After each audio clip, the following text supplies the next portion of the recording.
Bienvenidos y bienvenidas a este programa Niñas y Niños con Mayor Potencial. Mi nombre es Livia Valencia y el tema de hoy es educación temprana. Quiero comentarles que la estimulación temprana no siempre fue pensada como actualmente se conoce.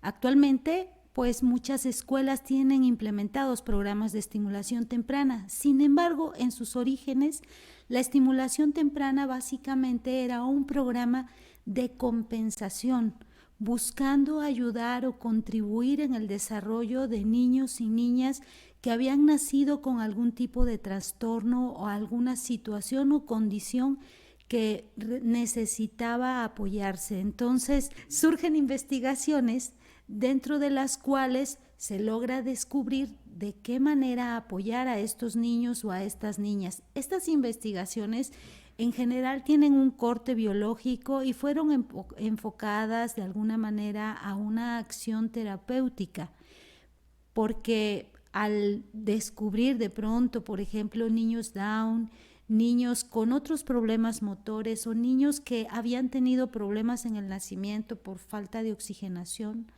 o problemas por la salud de la madre durante el embarazo o situaciones congénitas o incluso situaciones de adicción de pronto de la madre o condiciones de extremo estrés durante el embarazo, pues todo eso puede provocar en los niños algunas dificultades en su nacimiento o en su desarrollo posterior. Entonces, pues una manera de compensar este tipo de situaciones es establecer un programa de apoyo. Y entonces en la Declaración de los Derechos de los Niños, en 1959, se establece ese planteamiento hacia las naciones en general de atender y de organizar un programa que favorezca a las niñas y los niños que nacen en esas condiciones. De esa manera inicia la estimulación temprana. Ahí es donde está enfocado. Pero siempre que hay un conocimiento, hay mentes y hay personas que usan ese conocimiento de pronto para otros fines. Y surge entre esos la pregunta, ¿qué pasaría si un niño que nace con toda su potencialidad, sin ningún síntoma, sin ningún signo, más bien, sin ningún signo de alguna dificultad o algún trastorno, comienza una estimulación temprana desde pequeños?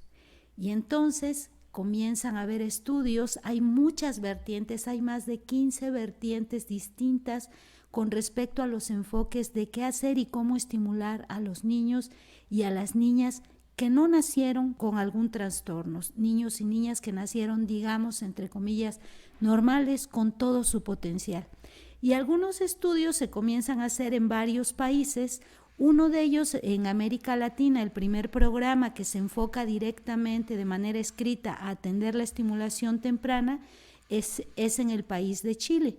En los años 70 en Chile comienzan a hacer un trabajo enfocado con niños y niñas de zonas rurales, zonas que por sus características económicas y de trabajo consideran ser grupos vulnerables, y ahí comienzan a explorar. Yo tuve la oportunidad de conocer el programa de la Fundación Integra de Chile, más o menos en 1980-90, y dentro de ese programa ya se planteaba la posibilidad de que ese trabajo piloto que se había hecho en zonas rurales se comenzara a trabajar en las escuelas. En el caso de México, de Cuba, de Nicaragua, las acciones comenzaron a enfocarse en las escuelas, pero básicamente en formar a los padres de familia de las comunidades más alejadas, porque no en todos los lugares había estas escuelas de atención temprana. Consideremos que la estimulación temprana abarca desde los 0 años, o sea, desde el nacimiento hasta los 3 años de edad. Entonces, como no había la posibilidad de llegar a todos esos rincones, a todos esos lugares, se implementaron programas en esos países para que los mismos padres de familia fueran capacitados y ellos fueran quienes trabajaran directamente las actividades de estimulación con sus hijos y con sus hijas. Así iniciaron en muchos lugares y posteriormente se incorporaron en algunos centros que pues estaban más cercanos a las ciudades con una mayor población, centros de estimulación temprana, algunos les llaman centros de educación inicial. Han tenido diferentes nombres, pero todos ellos van con la misma finalidad, de atender a una población infantil de 0 a 3 años de edad. Muchos de los programas de las Naciones Unidas y de la UNICEF y a través de los convenios internacionales tienen un interés muy importante en desarrollar acciones con los niños y las niñas desde esta que se llama también la primera infancia. Sobre todo, algo que ha fundamentado mucho este trabajo es la neurociencia, cuando se estudia la plasticidad cerebral y cómo el máximo de estímulos a una edad temprana genera conexiones sinápticas importantes. Para decirlo de otra manera, un bebé cuando nace tiene más neuronas en su cerebro que las neuronas que tiene su madre. Sin embargo, obviamente esas neuronas requieren una serie de estímulos para poder actuar en el medio. Entonces, ahí es donde entra el desarrollo, ahí es donde entra el contacto tan importante que tiene el niño, ese vínculo que tiene con la madre, con los seres queridos o esas experiencias que comienza a tener en la escuela. Algo importante y fundamental dentro de la estimulación temprana es que no podemos quitarnos el hecho de que la primera estimulación la otorga la madre, la otorgan en el seno familiar. Sin embargo, a veces se ha pensado que son solamente los especialistas quienes tienen que hacer esta labor. Pero si hablamos de que también existe una formación y un desarrollo emocional, ¿cuáles son las condiciones de un bebé para que otra persona con quien no tiene un lazo afectivo lo manipule físicamente o lo manipule a través de ejercicios? Entonces aquí crecieron de alguna manera dos vertientes muy fuertes a pesar de todas las corrientes que hay. Una vertiente en la que se dice que los niños y las niñas necesitan desarrollar su madurez a través de ejercicios y otras que dicen que el niño necesita desarrollarse y evolucionar a través de estrategias de enseñanza y de aprendizaje. En lo personal, yo coincido con esta segunda opción, en el que las acciones no deben forzar el desarrollo de los niños y las niñas y tampoco deben ser una serie de movimientos mecánicos repetitivos con el que los niños van a llegar a realizar una determinada actividad. Actualmente existen algunos programas de estimulación infantil o de estimulación temprana que pueden evaluar cómo se encuentra el niño a nivel de sensopercepción, a nivel de coordinación motriz, a nivel de lenguaje, a nivel de desarrollo social en cada mes de la vida. O sea, le dicen, esto es lo que el niño debe lograr a los 2 meses, a los 3 meses, a los 4 meses, sobre todo en el primer año, que el primer año tiene avances totalmente notables. Un bebé de 1 mes es completamente distinto que un bebé de 6 meses y que un bebé de 10 meses.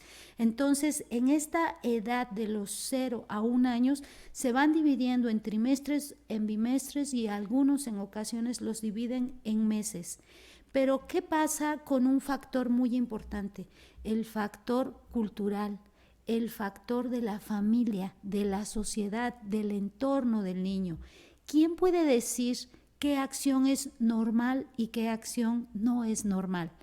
¿Quién puede decir si a lo mejor a través de un sistema rígido en el que yo pongo un estándar y digo, todos los niños que no lleguen a este estándar en estos meses son niños que necesitan una estimulación temprana adicional y necesitan ejercicios adicionales, de lo contrario ya está habiendo un rezago? Creo que ese no es el enfoque. Algo que no debemos perder de vista es que los niños y las niñas ya tienen un potencial. Y ese potencial y ese desarrollo nos dice que hay cosas que van logrando a determinadas edades. Bueno, si sabemos un poquito sobre qué van logrando en cada una de esas edades, el máximo de estímulos que acompañen esas acciones, esas experiencias previas, son las que van a contribuir a su óptimo desarrollo.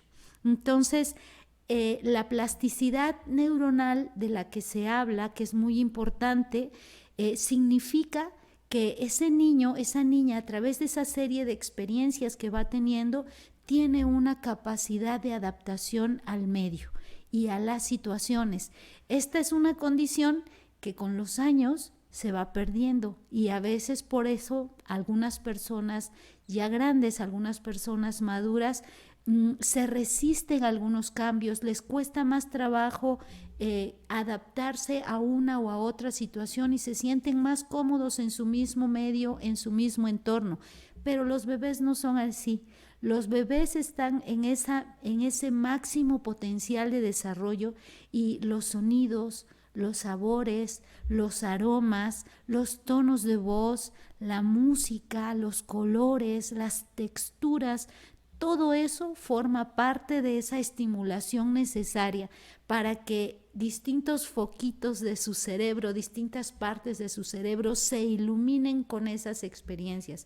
Entonces no es igual recostar a un niño y tenerlo muchas horas acostado siempre y cuando él no llore, y revisar eventualmente que esté limpio, a que ese niño que está recostado cambie de posiciones y lo pongamos de lado, y lo pongamos boca arriba, y lo pongamos boca abajo, por momentos, vigilado, le hablemos, le leamos, haya música que pueda escuchar, haya un tono de voz familiar, haya una sensación en el ambiente de calidez, de confianza. Todo eso va a fortalecer ese lazo.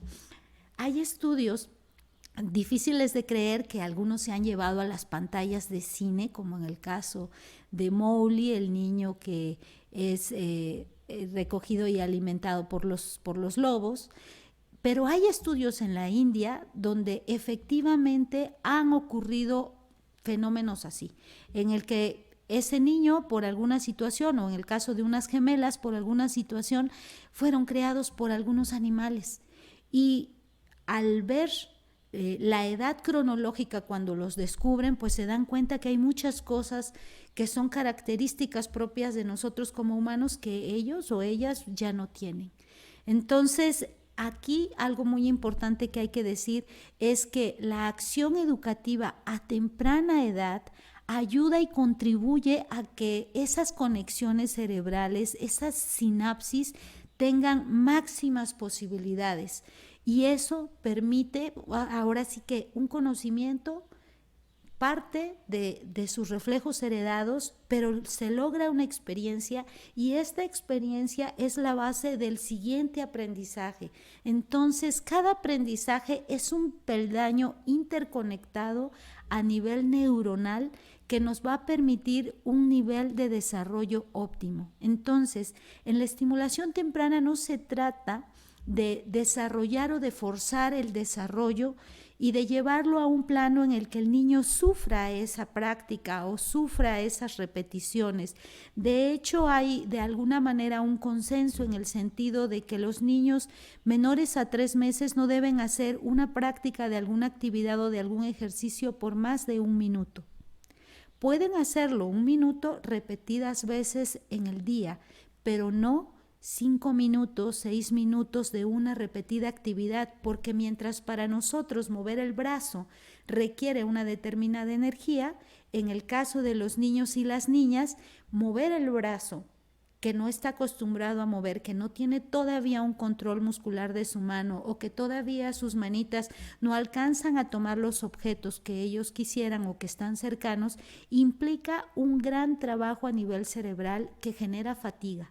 Entonces, yo les sugiero que si ustedes asisten con sus hijos o con sus alumnos, o tú que eres educador o educadora, quieres trabajar con los niños y las niñas, necesitas conocer un poco más de qué hacer y qué no hacer, respetando el sentido natural de los niños y las niñas, cuidando que también la formación y la educación que tengan en casa sea congruente con lo que estás diciendo, y jamás sacar de esa escena a los padres de familia. Te agradezco mucho que hayas estado conmigo en este tema estimulación temprana, y nos vemos en el siguiente programa.